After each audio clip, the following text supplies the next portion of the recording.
ओम शांति 18 जुलाई 2023। बाबा के आज के महावाक्य हैं। बाबा समझाते, मीठे बच्चे, तुम इस रूहानी यूनिवर्सिटी में आए हो बुद्धू से बुद्धिवान बनने। बुद्धिवान अर्थात पवित्र। पवित्र बनने की पढ़ाई तुम अभी पढ़ते हो। इस गॉडली यूनिवर्सिटी में, ईश्वरीय विश्वविद्यालय में हम आए हैं पवित्र बनने की पढ़ाई पढ़ने। बाबा कहते संपूर्ण पवित्रता को, उसकी डेप्थ को समझकर अपने में हमें धारण करना है। जो धारण कर लेते उन्हें कहा जाता है बुद्धिवान। प्रश्न है, बुद्धिवान बच्चों की मुख्य निशानी सुनाओ। बाबा समझाते, बुद्धिवान बच्चे ज्ञान में सदा रमन करते रहेंगे। उन्हें मौलाई मस्ती चढ़ी हुई होगी। उनकी बुद्धि में सारे सृष्टि चक्र की नॉलेज रहती, नशा रहता कि हमारा बाबा हमारे लिए परम धाम से आए हुए हैं। हम उनके साथ परम धाम में रहते थे। हमारा बाबा ज्ञान का सागर है। हम अभी मास्टर ज्ञान सागर बने हैं। हमें वे मुक्ति, जीवन मुक्ति का वर्षा देने आए हैं। बाबा कहते जो बुद्धिवान बच्चे होंगे, सदा ज्ञान सागर का ज्ञान उनकी बुद्धि में रमन करता रहेगा।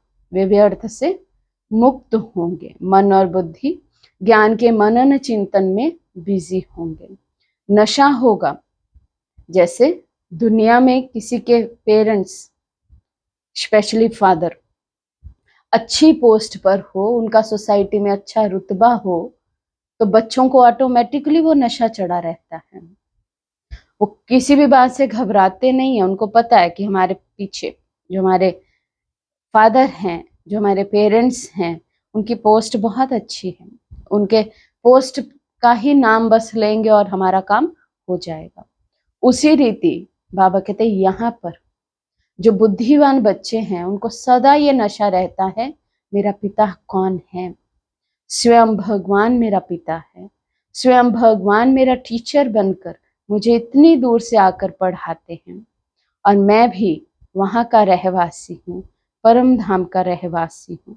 बाबा कहते जिन बच्चों को ऐसा नशा रहता वो है बुद्धिवान बच्चे। गीत है, कौन आया मेरे मन के द्वारे। ओम शांति।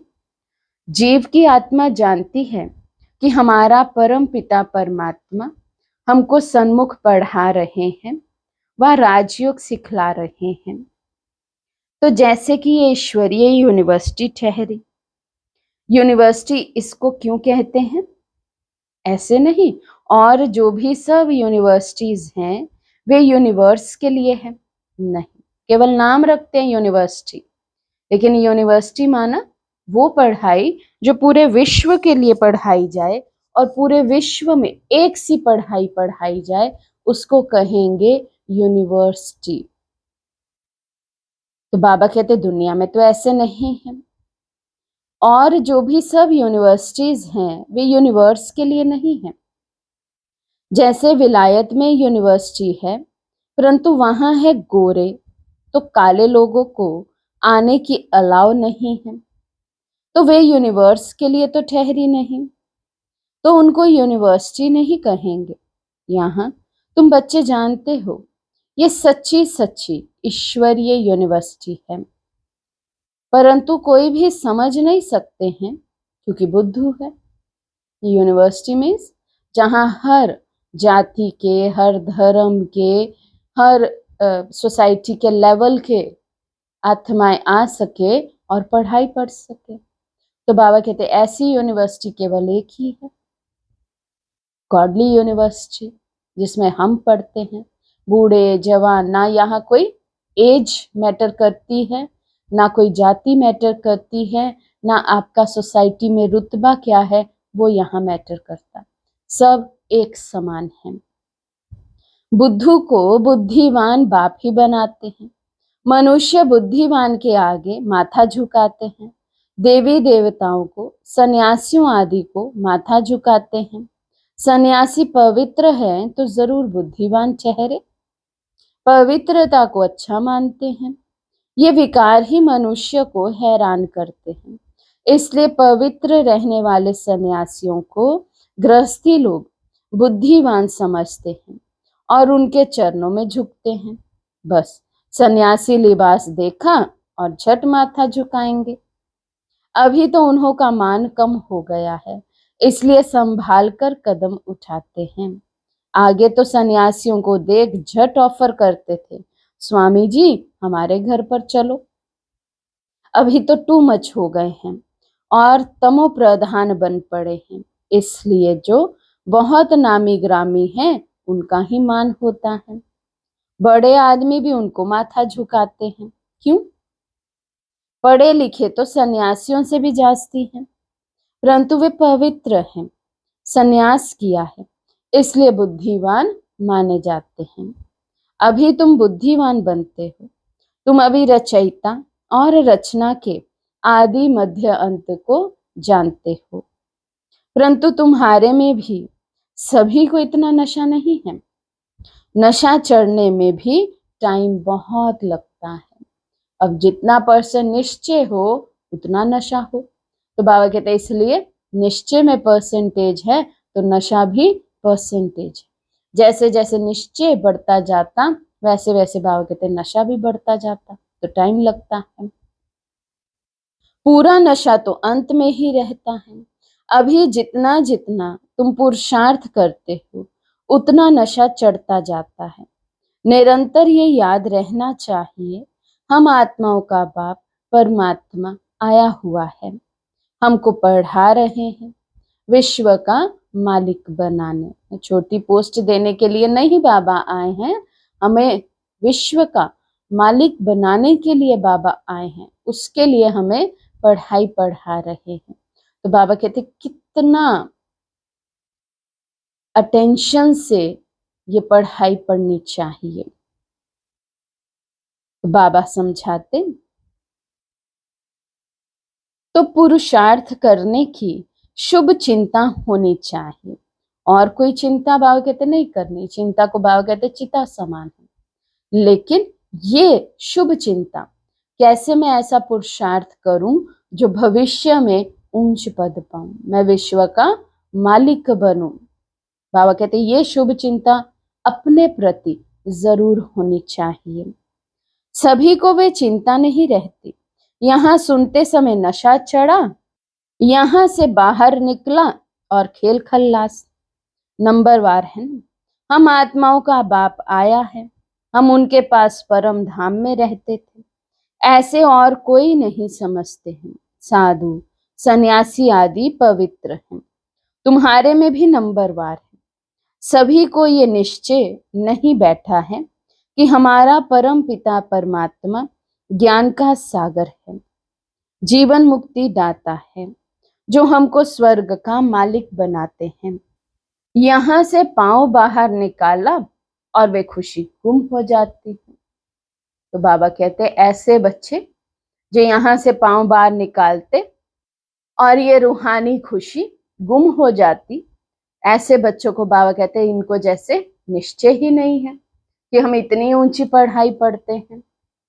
नहीं तो तुम बच्चों को कितनी खुशी रहनी चाहिए। मैंने भी इस तन का आधार लिया है, नहीं तो राजयोग कैसे सिखलाऊं। मुझे अपना शरीर नहीं है। मंदिरों में देखेंगे तो सबको अपना शरीर है, मैं तो अशरीरी हूं, और सभी को आकारी व साकारी शरीर मिला हुआ है, मेरा शरीर नहीं है। सोमनाथ का मंदिर है अथवा शिव के मंदिर में जहां भी जाओ वहां निराकारी रूप में सिर्फ नाम भिन्न भिन्न रख दिए हैं। ये तो जानते हो आत्मा परम धाम से आती है, भिन्न भिन्न शरीर धारण कर पाठ बजाती है। मैं इस 84 के चक्र में नहीं आता हूं, मैं हूं परम धाम में रहने वाला, इस शरीर में आया हूं। तुम कहेंगे निराकार फिर कैसे आते हैं? हाँ, आ सकते हैं। तुम लोग पितृ खिलाते हो तो आत्मा आती है ना, शरीर तो नहीं आता। आत्मा प्रवेश करती है। समझते हैं आत्मा दूसरे शरीर में प्रवेश करती है। कोई तो भूत की आत्माएं बहुत चंचल होती हैं, पत्थर आदि मारती हैं। आत्मा शरीर में आती है तब कुछ कर सकती है, उसे गोष्ठ कहते हैं। अशुद्ध आत्माएं भी प्रवेश करती हैं। तुम बच्चों को अनुभव है कि कैसे अशुद्ध आत्माएं भटकती है। जब तक उनको अपना शरीर मिले, शुद्ध आत्माएं भी आती हैं। ये भी ड्रामा में नूंद है। जो कुछ पास हुआ, ड्रामा का खेल। बाप समझाते हैं, मैं आकर साधारण बूढ़े तन में प्रवेश करता हूँ। जरूर अनुभवी का शरीर चाहिए ना। ब्रह्मा का नाम मशहूर है, ब्रह्मा की राय भी मशहूर है। ब्रह्मा को फिर कहाँ से राय मिली? ब्रह्मा है शिव बाबा का बच्चा, तो उनकी है श्रीमत। तो जरूर मुख्य श्रीमत ब्रह्मा की होनी चाहिए, जिसमें बाप प्रवेश करते हैं। भारतवासी इन बातों को नहीं जानते। वे तो समझते हैं सब एक ही हैं। श्री कृष्ण शिव आदि सब एक ही हैं। श्री कृष्ण को महात्मा योगेश्वर कहते हैं, परंतु क्यों कहते हैं ये तो समझते नहीं। श्री कृष्ण की आत्मा अभी ईश्वर द्वारा योग सीख योगेश्वर बन रही है। कितना गुप्त राज है। मनुष्य तो कह देते परमात्मा नाम रूप से न्यारा है, उनका शरीर है नहीं। परंतु तुम तो कहते हो सोमनाथ का मंदिर शिव के अवतरण का यादगार है। जरूर कल्प पहले शिव बाबा आया हुआ था और अब आया हुआ है। फिर द्वापर में उनकी भक्ति शुरू होती है। शिवरात्रि मनाते हैं। बाप बैठ समझाते हैं, तुम आत्माएं परम धाम से आई हो पाठ बजाने। आत्मा अविनाशी है, इसमें 84 जन्मों का पाठ भरा हुआ है। जैसे बाप पुराने शरीर में आए हैं, वैसे तुम भी पुराने शरीर में हो। बाबा कहते इससे वैराग्य होना चाहिए, इसलिए ऐसी ऐसी बातें बाबा याद दिलाते। बच्चे कुछ भी नया नहीं है, दुनिया ही पुरानी है, कुछ भी बचना नहीं है, दुनिया ही खत्म हो जाएगी।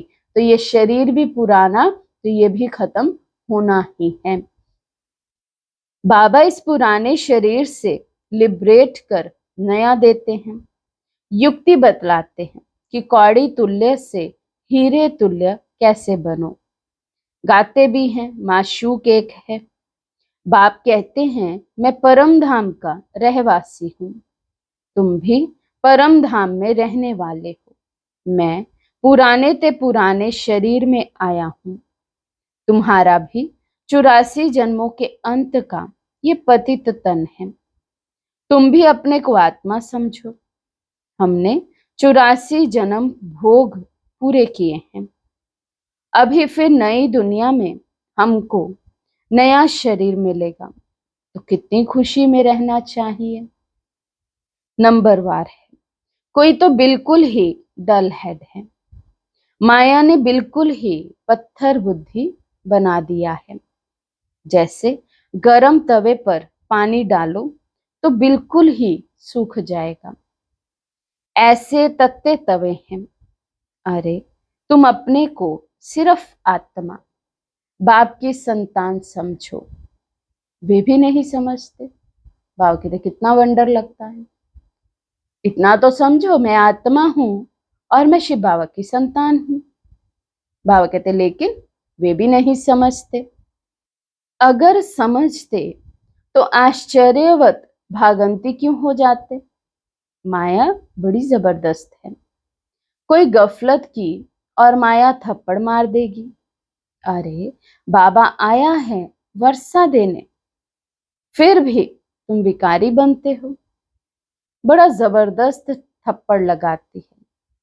बाप तो थप्पड़ नहीं मारेंगे, माया थप्पड़ मार मुंह फेर देती है। ऐसे बहुत माया के थप्पड़ खाते रहते हैं। माया भी कहती है, तुम बाप को याद नहीं करते हो तो मैं मारती हूं। माया को हुक्म मिला हुआ है, बुद्धिहीन को बुद्धिवान बनाना है तो क्यों नहीं सर्विस करते हो? क्या अब तक माया के मोचरे खाते रहना है? बहुत मोचरा खाते रहते हैं, कोई को क्रोध का, कोई को मोह का मोचरा।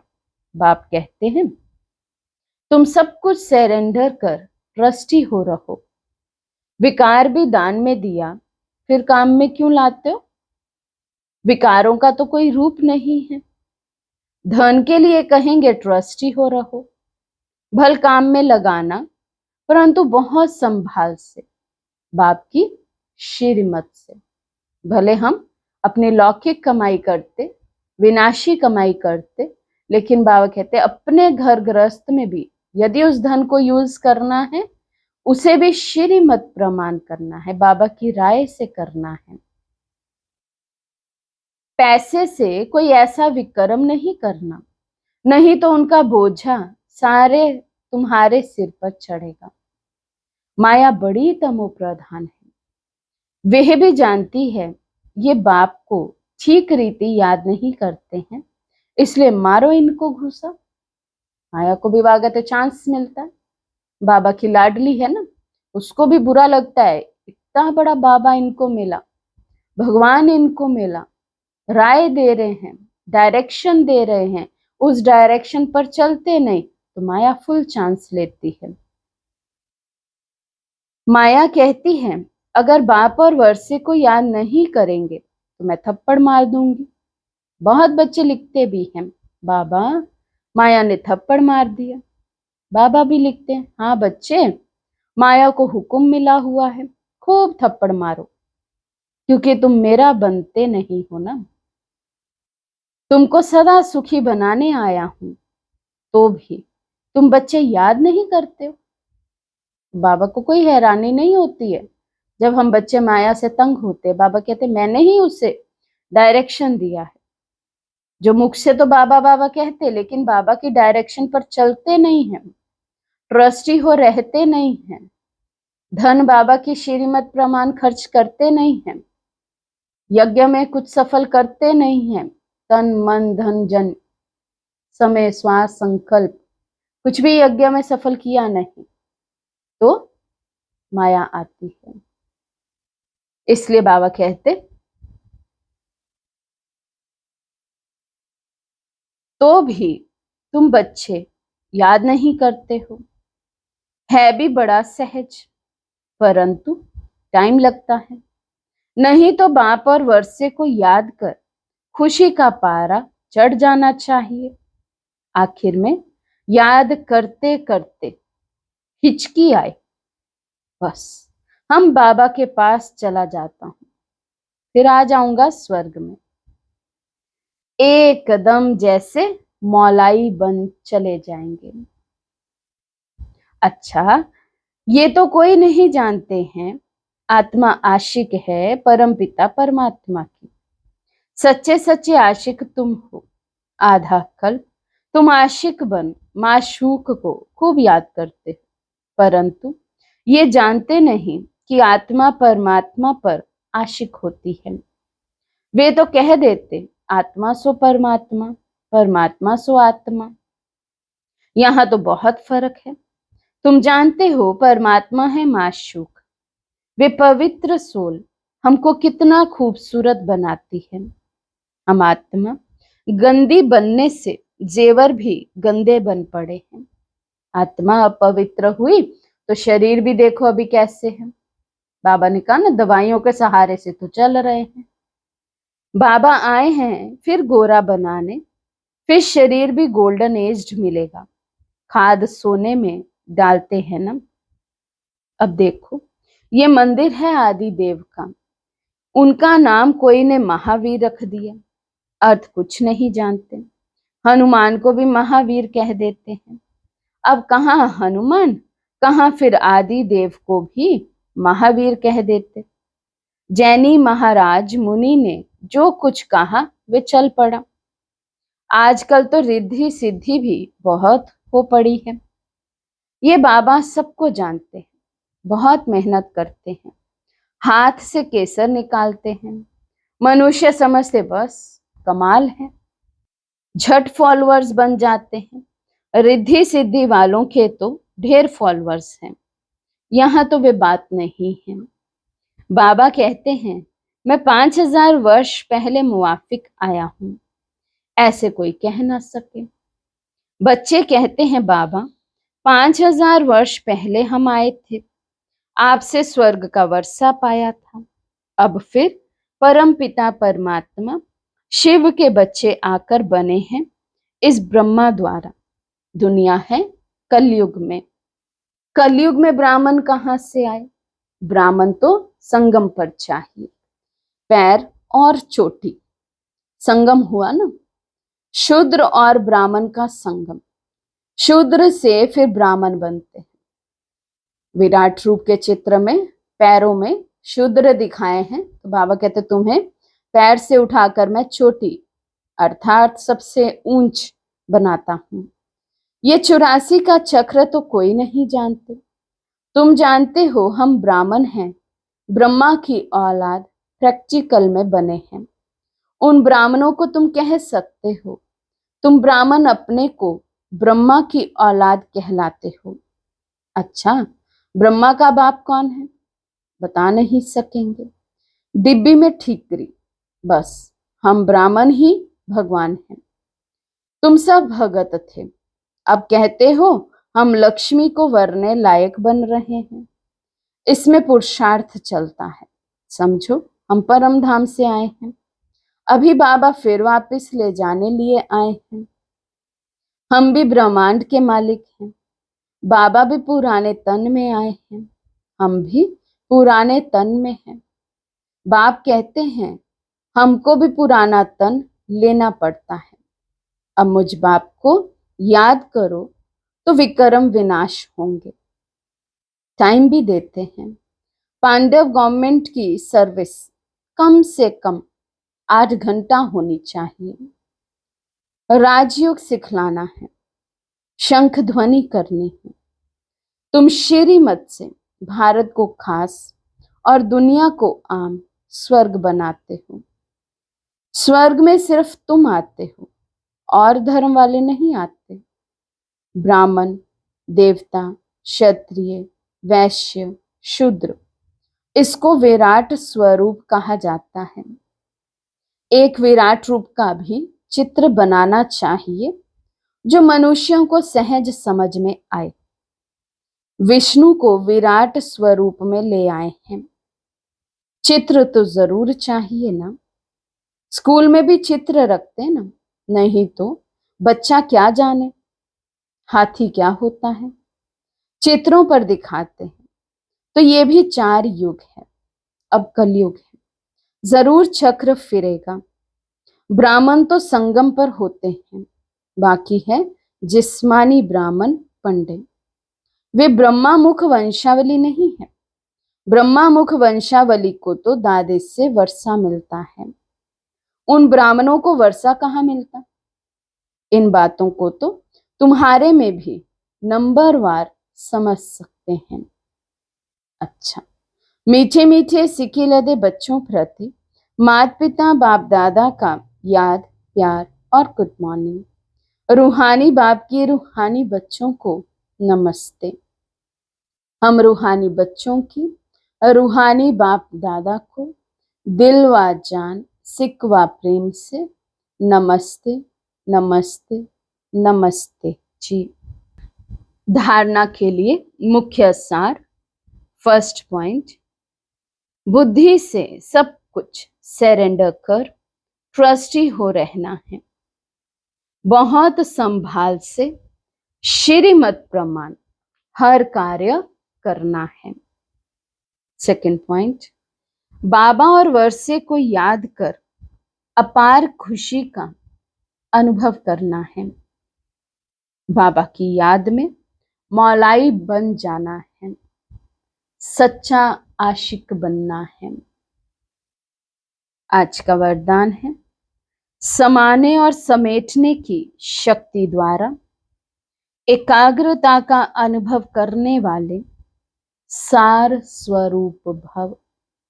समाने और समेटने की शक्ति द्वारा एकाग्रता का अनुभव करने वाले सार स्वरूप भव।